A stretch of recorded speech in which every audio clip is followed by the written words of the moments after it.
నమస్కారం కృష్ణారావు గారు. ఐవీఆర్ టాక్స్కి పునఃస్వాగతం. భారతీయ జనతా పార్టీ మూడవ దిశలో అడుగుపెట్టిన తర్వాత సక్సెస్ఫుల్గా స్ట్రాటజిక్ ప్లానింగ్ బట్టి బీహార్లో కూడా అధికార మార్పు బీజేపీ కైవసం చేసుకుంది. అట్లాగే అది అంటే నియంత్రణ సరిగ్గా చేసి, అట్లాగే వెస్ట్ బెంగాల్లో అనూహ్యంగా ఎవరు ఎక్స్పెక్ట్ చేయలేదు, మమతా బెనర్జీ కోటను పీకి బీజేపీ ప్రభుత్వాన్ని ఏర్పడింది. బట్ ఎక్కడైనా చేసినప్పుడు వాళ్ళ యొక్క స్ట్రాటజీ అనేది చూస్తే చాలా కట్ త్రోట్గా ఉండి వాళ్ళు అధికారం సంపాదించడానికి ఏం కావాలో కావాల్సినటువంటి చర్యలన్నీ తీసుకున్నారు బీజేపీ వాళ్ళు. కానీ బీజేపీకి మనం దక్షిణాదిని చూస్తే అంత స్థానబలం లేదు. సో అందువలన ఇక్కడేంటి దక్షిణాదిలో అంత రీజనల్ పార్టీస్ హవా చాలా ఎక్కువగా ఉంది. అట్లాగా మరి కూటమి ప్రభుత్వం అని చెప్పేసి ఆంధ్రప్రదేశ్లో అటు జనసేన అంటే పవన్ కళ్యాణ్ గారు ఇనిషియేటివ్తో తీసుకుని తెలుగుదేశంలో కలుపుకొని అక్కడ ఒక సుస్థిరమైనటువంటి ఇది చేస్తున్నారు. అన్ఫార్చునేట్గా మరి తమిళనాడులో అతని అడ్వైస్ తీసుకోకపోవడం వల్ల పోయిందేమో అన్న చిన్న సంశయం వచ్చినప్పుడు పార్టీనే అన్నామలై విడిచిపెట్టి వెళ్ళాడు. అఫ్కోర్స్ కేరళ అనేది మనము ఎప్పుడు ఇది చేయలేం. ముఖ్యంగా ఇప్పుడు బీజేపీ గవర్నమెంటు కాన్సన్ట్రేట్ చేస్తుంది తెలంగాణలో కూడా ఈ అధికారాన్ని కైవసం చేసుకోవాలని చెప్పి. అయితే ప్రతి అధిష్టానానికిను ఈ చిన్న చిన్న లీడర్ల మధ్య ఉండేటువంటి మనస్పర్ధలు, ఈగోసు ఇవన్నీను చాలా మటుకు పెద్ద ఛాలెంజెస్ చేస్తాయి. కానీ ఇట్లాంటివన్నీ మా దగ్గర పప్పులోడకు we are going to handle with an iron hand అని చెప్పడం కోసం అని చెప్పి ఇటీవల ఒక టైంలో తెలంగాణలో బీజేపీని బాగా పాపులర్ తీసుకున్నటువంటి హోంశాఖ సహాయ మంత్రి బండి సంజయ్ గారికి మరి మల్కాజ్గిరి ఎంపీ అంటే బీఆర్ఎస్ నుంచి ఈ వలస వచ్చినటువంటి ఈ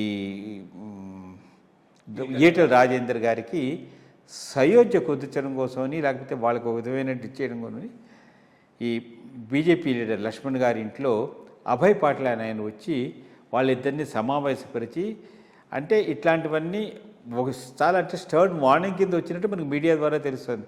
మా దగ్గర పప్పులు ఏమి ఉడకవు, పార్టీ విధేయత important, party important, not individuals అని చెప్పేటువంటి ఒక మెసేజ్ని పంపించారని నాకు అనిపిస్తుంది అనమాట. సో తెలంగాణలో బీజేపీ ప్రస్థానానికి ఇంకా ఎంత కష్టపడాలి, ఏ విధమైనటువంటి చేంజెస్ తీసుకురావాలి అనే దాని మీద మీ యొక్క అభిప్రాయం కావాలి. అంటే వీళ్ళు బీహార్లో వెస్ట్ బెంగాల్లో అంత చక్కగా చేసిన వాళ్ళు సౌత్లో తెలంగాణ ఈ ప్రాంతాల్లో ఏం చేయాలి అనే దాని మీద సరైన అవగాహన లేకుండా మెసప్ చేసుకుంటున్నారని నేను అనిపిస్తూ ఉన్నది.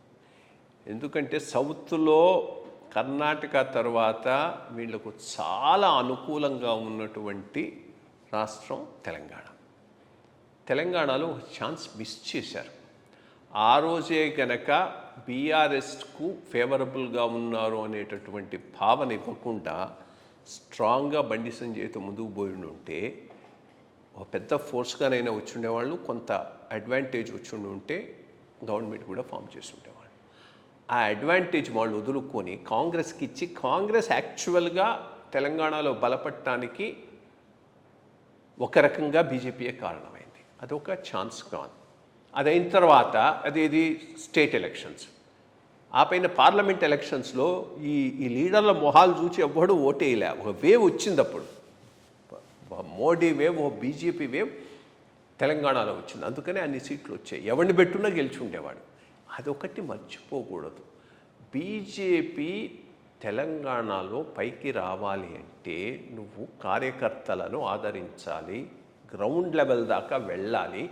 ఎక్కడైతే విస్తరించలేదో అక్కడ విస్తరించేటట్టు చూసుకోవాలి.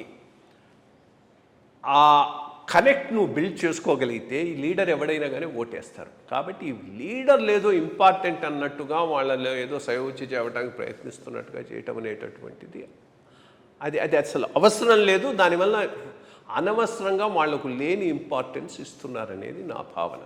ఈ లీడర్ వల్ల పడేటటువంటి ఓట్లు లేవు. ఎస్, స్ట్రాంగ్ లీడర్సే, బండి సంజయ్ స్ట్రాంగే, Etela Rajendra, but outside the party ఇండివిజువల్గా వాళ్ళేమి స్ట్రాంగ్ కాదు. సో అది పెద్ద ఇది కాదు. ఆ పాయింట్ ఎవరిని వీళ్ళు సపోర్ట్ చేయాలనుకున్నారో డిసైడ్ చేసుకొని ఎస్ అని వాళ్ళకు ఫుల్ పవర్ ఇచ్చి అక్కడి నుంచి పార్టీని ఆర్గనైజేషన్గా బిల్డప్ చేయటం మీద పెట్టాల్సింది పోనిచ్చి వీళ్ళ కుమలాట్లు ఇట్లాగే ఉంటాయి. రెండోది ఐడియాలజికల్లీ ఫుల్లీ అలైన్ కానివాడు సిద్ధాంతపరంగా ఏదో రోజు వెళ్ళిపోతాడు. అది ఎప్పుడు వెళ్ళిపోతాడో వాళ్ళకి అనుకూలాన్ని చూసుకొని వెళ్ళిపోతారు. అట్లాంటి వాళ్ళను బిల్డప్ చేసి పార్టీకి నష్టం కానీ దానివల్ల వచ్చేది లేదు. ఐ థింక్ ఈ స్ట్రాటజిక్గా ఒక పెద్ద తప్పు చేస్తున్నారు. వాళ్ళ హోల్ ఫోకస్ షుడ్ బి ఆర్గనైజేషనల్గా బిల్డప్ చేసుకోవటం, బూత్ లెవెల్. ఇది వాళ్ళ స్ట్రెంగ్త్ కూడా అదే, బూత్ లెవెల్ వరకు ఎక్స్పాండ్ కావటం, ఆ నెట్వర్క్ బిల్డప్ చేయటం, జూనియర్ కార్యకర్తలను ఆదరించటం. అది చెయ్యన్నాడు పార్టీ పెద్దగా తెలంగాణలో పుంజుకుంటుందని నేను అనుకోవటం లేదు. In fact they are giving a chance. ఈరోజు మళ్ళీ బీఆర్ఎస్కి ఛాన్స్ ఇచ్చినా ఆశ్చర్యం లేదు. అందులో ఇప్పుడు ఈ బీజేపీ కార్యకర్తలు కూడాను ఈ రివిజన్ ప్రక్రియలో కూడాను ఓట్లన్నీ సరిగ్గా చూసుకున్నట్టయితే అదర్వైజ్ కాంగ్రెస్ స్థానం చేస్తుంది, ఎవరిని రావద్దని కూడా రేవంత్ రెడ్డి గారు చెప్పారు. ఇది వీళ్ళు కార్యకర్తలు ఈ టైంలో కరెక్ట్గా వర్క్ చేస్తే బీజేపీకి నెక్స్ట్ ఎలక్షన్స్లో మంచి అవకాశం ఉండే అవకాశం కూడా ఉంది. నమస్కారం.